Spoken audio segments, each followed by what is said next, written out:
아침을 여는 뉴스7 9월 7일 오늘의 주요 소식입니다. 현대자동차가 올해 말 아이오닉5를 중국명 아이니커로 현지 생산에 돌입합니다. 중국 시장 사업 전략을 재정비하는 현대차그룹은 지난 4월에 진출한 제네시스를 중심으로 고급화를 아이오닉5를 시작으로 전동화 라인업을 본격적으로 강화할 방침입니다.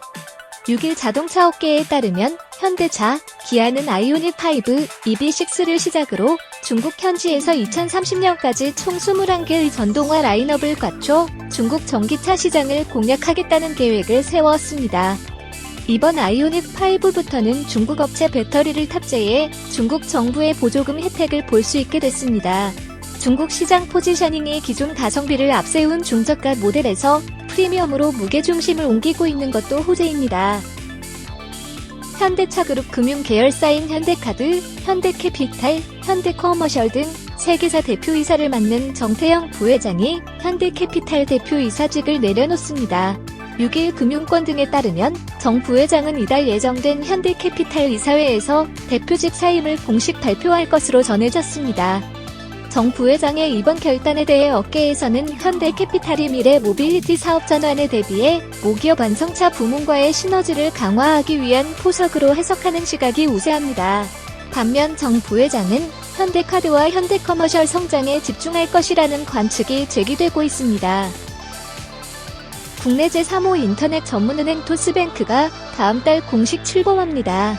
K뱅크, 카카오뱅크와 함께 인터넷은행 삼국지 시대가 열리는 셈으로 업계는 영업 초기 신규 고객을 유입할 결정적 요소로 토스뱅크의 플랫폼과 금리 경쟁력을 꼽고 있습니다. 토스뱅크는 출범과 동시에 수신, 체크카드 영역을 공략할 계획입니다. 업계는 특히 토스뱅크의 대출 금리와 한도에 주목하고 있습니다. 최근 기준금리 인상, 정부의 가계대출 조이기 등에 따라 시중은행 신용대출 금리가 4%대까지 올라있기 때문에 향후 토스뱅크가 어떤 대출 정책을 실행할지 이목이 쏠리고 있습니다.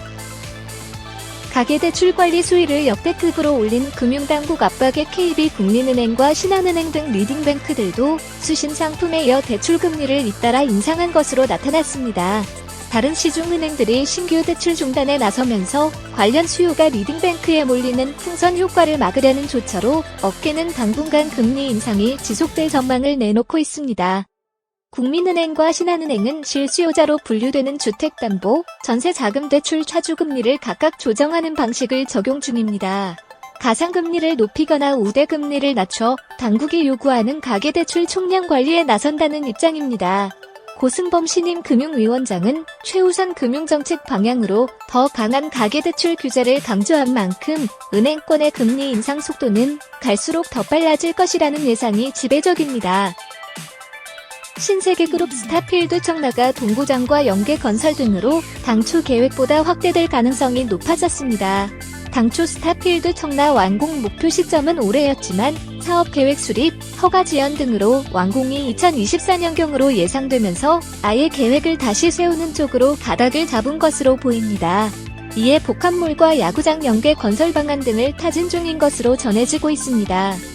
이마트와 신세계가 공동으로 출자해 설립한 부동산 개발회사 신세계 프라퍼티는 야구단 인수 때부터 청라 동구장 건설 등은 계속 내부 검토하고 있다고 전했습니다.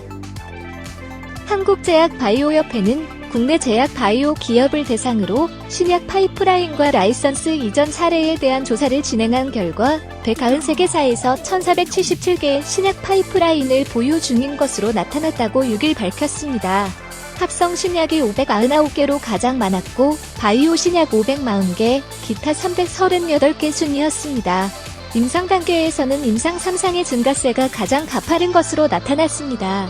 상장 제약 바이오 기업의 연구개발비는 2016년 1조 7,980여 원에서 2020년 2조 1,592억 원으로 5년간 연평균 4.7%의 지속적 증가세를 보였습니다. 제약 바이오 업계 CEO들은 서울대, 고려대, 연세대 등 이른바 스카이 출신이 다수를 이루고 있으며 중앙대 출신도 높은 비중을 차지하는 것으로 나타났습니다. 최근 한 매체가 제약 바이오 상장사 172곳 대표이사 220명의 출신 대학 및 학과를 전수조사한 결과를 보면 서울대는 28.2%인 62명, 연세대는 10%인 22명, 고려대는 6.8%인 15명이었습니다. 서울대 출신 CEO 중에는 전문 경영인의 비율이 높았고 중앙대 출신 CEO 중에는 약학 전공자들이 활약이 두드러졌습니다. 다만 전체 CEO들이 출신 학과를 보면 약학 전공보단 경영, 경제학 전공이 더 많은 것으로 조사됐습니다. 기사와 관련한 더 자세한 내용은 데일리 동방 홈페이지에서 확인할 수 있습니다.